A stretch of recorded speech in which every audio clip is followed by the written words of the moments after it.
তো যবে থেকে আমি এই গাড়িটা কিনেছি সেই দিন থেকেই কিছু মানুষ আমাকে বলছে যে গাড়িটা যখন নিলি তাহলে নতুন গাড়ি নিতে পারতিস। আবার কেউ কেউ বলছে যে ঠিক আছে, পুরনো যখন নিয়েছিস আরও একটু বাজেট বাড়িয়ে আরও ভালো গাড়ি নিতে পারতিস। মানে মোদ্দা কথা হচ্ছে গিয়ে তারা বলতে চাচ্ছে যে আমার এই গাড়িটা ভালো না, এটা খারাপ।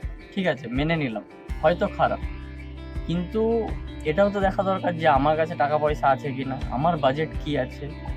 এবার যারা এই ধরনের কথা বলছে তারা তো কেউ আমাকে হেল্প করেনি টাকা দিয়ে, মানে অপোজিট সাইড থেকে আমাকে কন্টিনিউয়াসলি ডিমোটিভেট করে যাচ্ছে। তো এবার বলতে পারো যে আমি ভিডিও কেন এতদিন আপলোড করিনি, মানে গাড়ির ভিডিও কেন বানাইনি আমি যে গাড়িটা নিয়েছি। তো যেটা প্রবলেম বেসিক্যালি, আমি গাড়িটা নিয়েছি ইয়ে থেকে, ট্রু ভ্যালু ভান্ডারি থেকে, মানে তমলুক ট্রু ভ্যালু থেকে নিয়েছি, ভান্ডারি। তো ওরা আমাকে যেভাবে বলে দিয়েছিল যে যে কাজ করিয়ে দেবে, মানে যেভাবে আমাকে গাড়িটা ডেলিভারি দিবে সেইভাবে দেয়নি। তো তারপরে গিয়েও আমি আবার শোরুমে গিয়ে কাজ করাই, মানে ওরাই করিয়ে দেয়, বাট তারপরেও আমি 100% স্যাটিসফ্যাকশন হইনি। এবার বারবার ওরা টাইম দিচ্ছে, মানে এক প্রকার আমাকে হ্যারেস করছে। তো আমি বললাম ঠিক আছে, আমি নিজের টাকায় বাইরে থেকে কাজ করিয়ে নেবো বা আদার্স কোনো শোরুম থেকে কাজ করে নেবো, কিন্তু তোমাদের কাছে করাবো না বলে আমি ডিনাই করে দিই যে আমি যাব না। তো সেই জন্য আমার কিছুদিন মন খারাপ ছিল, যে তারপরে আবার ওই যে সবাই মিলে আমাকে ডিমোটিভেট করছে। তো সব প্রকার মিলিয়ে আমি একটু প্রেসারের মধ্যে ছিলাম, সেই জন্য বানাইনি।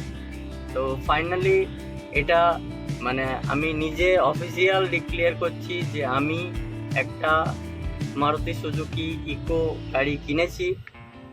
এবং একটা জিনিস বলতে চাই যে আমার যে পুরানো গাড়িটা ছিল, যে পুরানো ওমিনি মারুতি ভ্যানটা ছিল, সেটা আমি সেল করে দিয়েছি অনেক দিন আগে, বাট কোনো রকম আমি সেটার অফিসিয়াল অ্যানাউন্সমেন্ট করিনি, কারণ একটা রিজন ছিল সেই জন্য করিনি। But now I confirm that যে আমার পুরনো গাড়িটা সেল করে দেওয়া হয়েছে, অ্যান্ড এই গাড়িটা আমি কিনেছি সেকেন্ড হ্যান্ড মারুতি সুজুকির ইকো। অ্যান্ড ভিডিওটা যদি এতটা দেখে থাকো তাহলে অসংখ্য অসংখ্য ধন্যবাদ।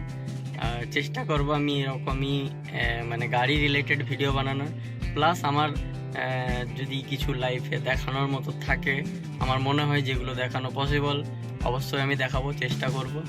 তো ভালো লাগলে ফলো, সাবস্ক্রাইব, লাইক এইসব করে মানে এঙ্গেজ থাকতে পারো আমার সাথে।